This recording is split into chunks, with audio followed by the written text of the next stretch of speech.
Styrofoam adalah wadah yang paling umum digunakan masyarakat untuk membungkus makanan.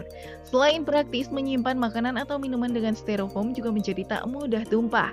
Banyak kedai makanan yang menggunakan wadah berbahan plastik ini sebagai pembungkus makanan, baik makanan dalam kondisi dingin maupun hangat dan panas. Namun kira-kira aman gak ya? Kita tanya sama masyarakat yang ada di sini ya.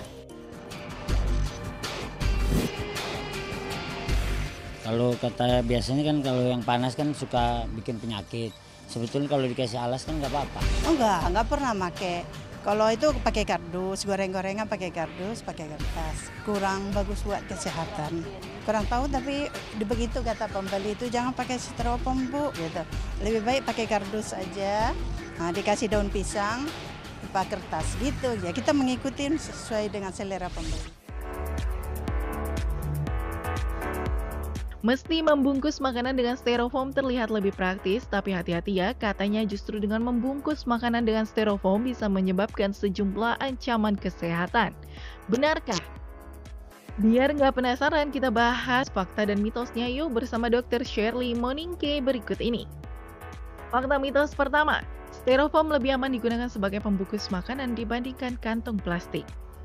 Itu adalah mitos, karena baik styrofoam ataupun plastik, apabila digunakan dengan bahan yang aman, maka dua-duanya itu aman untuk digunakan untuk makanan. Badan POM mengatakan bahwa di dalam styrofoam itu kandungannya setelah diteliti dia kurang dari 5.000 part per million atau 5.000 bagian dalam 1 juta. Dan itu masih aman untuk digunakan sebagai wadah makanan. Styrofoam sudah banyak digunakan oleh penjual makanan di pinggir jalan, mulai dari seblak sampai bubur ayam. Selain praktis, harganya yang juga murah menjadi salah satu alasan styrofoam banyak digunakan sebagai wadah makanan. Nah, fakta atau mitos ya kalau katanya styrofoam aman digunakan berulang kali? Itu adalah mitos, karena styrofoam ini digunakan hanya untuk 1 kali digunakan saja. Tidak boleh digunakan berulang-ulang. Mengapa tidak boleh digunakan berulang-ulang? Karena bahan ini kalau kita raba, ini kan gak licin. Sehingga apabila digunakan menyimpan makanan, dia pasti akan ada sisa-sisa makanan yang masih ada. Nah, sisa-sisa makanan ini apabila digunakan ulang, ini sudah nanti akan bercampur dengan bahan yang berasal dari styrofoam ini. Fakta mitos selanjutnya, styrofoam berbahaya digunakan sebagai wadah makanan yang bersuhu panas. Benarkah itu fakta atau mitos? Itu adalah fakta. Mengapa demikian?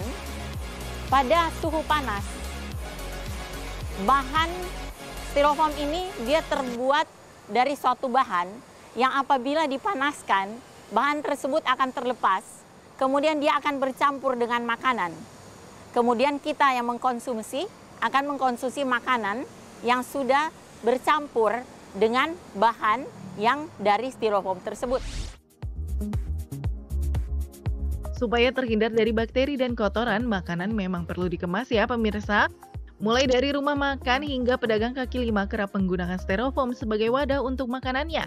Lantas benarkah kalau katanya styrofoam berbahaya bila digunakan untuk wadah makanan berminyak? Itu adalah fakta. Mengapa begitu? Jadi, bahan makanan yang mengandung minyak seperti ini, itu nanti minyaknya itu akan menyebabkan bahan stiren yang berasal dari styrofoam itu akan keluar dan dia bercampur dengan bahan makanan tersebut. Nah, bahan makanan ini nanti kemudian kita konsumsi. Nah, hal ini, bahan stiren itu adalah salah satu bahan yang adalah bahan yang disebut karsinogen atau dapat memicu terjadinya kanker. Sakit kepala menjadi salah satu jenis sakit yang sering dialami oleh orang yang kurang tidur. Padatnya aktivitas tak jarang membuat sebagian orang harus mengurangi waktu tidurnya. Selain itu, masyarakat juga berpendapat kalau penggunaan styrofoam dapat menyebabkan sakit kepala. Benarkah? Itu adalah fakta apabila yang pertama, bahan makanan yang ditaruh di dalam styrofoam itu adalah bahan makanan panas, bahan makanan yang berminyak. kemudian bahan makanan yang asam, atau diletak makanan ini ditaruh di styrofoam ini terlalu lama. Itu maka akan menyebabkan gangguan atau penyakit dalam tubuh. Apalagi nantinya stiren tadi dia tidak dapat dikeluarkan oleh tubuh. Dia nanti akan terjadi penumpukan yang dapat menyebabkan gangguan kesehatan bagi tubuh manusia.